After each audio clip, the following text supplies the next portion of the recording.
हमारे हिमाचल के इस गांव में सिर्फ और सिर्फ ब्राह्मण वास करते हैं।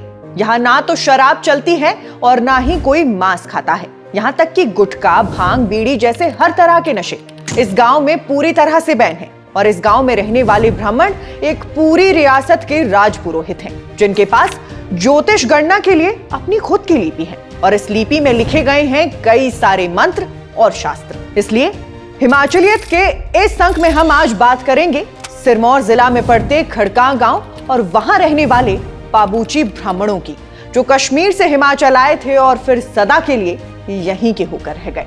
खड़कां करीब 600 की आबादी वाला एक छोटा सा गांव है, लेकिन इनके नियम बहुत बड़े हैं। यहाँ जन्म से लेकर मृत्यु तक जीवन पूरी तरह सात्विक माना जाता है। ना मांस, ना मदिरा, ना किसी भी प्रकार का नशा। और ये सिर्फ सामाजिक नियम नहीं, बल्कि पीढ़ियों से निभाया गया संस्कार है। गांव के बुजुर्ग बताते हैं कि जब से इस गांव का अस्तित्व है, तब से नशा यहाँ पाप माना गया है और इस नियम में कभी ढील नहीं दी गई।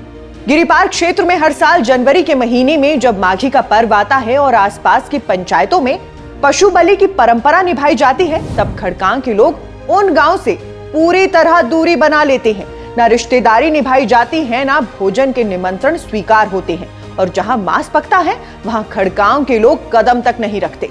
लेकिन खड़कां सिर्फ नशा मुक्त गांव ही नहीं, बल्कि विद्या युक्त गांव भी है। यहाँ के पाबूची ब्राह्मणों के पास ज्योतिष गणना के लिए अपनी अलग लिपि है, पाबूचाई लिपि। इसी लिपि से सांचा विज्ञान किया जाता है, ग्रहों की चाल देखी जाती है और समय, दोष और जीवन की दिशा समझी जाती है। आज भी देश के अलग अलग संस्थानों से लोग इस लिपि पर शोध करने यहाँ आते हैं। इस गांव के कई लोग शिक्षक हैं, वकील हैं और प्रशासन के ऊंचे पदों पर सेवाएं दे रही हैं, जो गांव से बाहर रहते हुए भी खड़कां के नियम और संस्कार कभी नहीं भूलते।